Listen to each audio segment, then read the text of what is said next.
سحر ایک چمن میں گیا، ٹہنیوں پہ کھلے پھول تھے جا بجا، گل کے پتے سے میں نے سنی یہ صدا،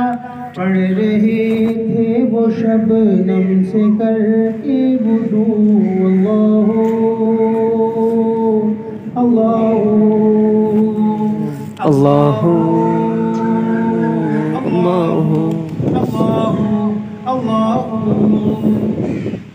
پوچھا طور سے میں نے کہ اے باوفا، کس کی برق تجلی سے تو جل گیا؟ پوچھا طور سے میں نے کہ اے باوفا، کس کی برق تجلی سے تو جل گیا؟ بولا بتلاؤ کیا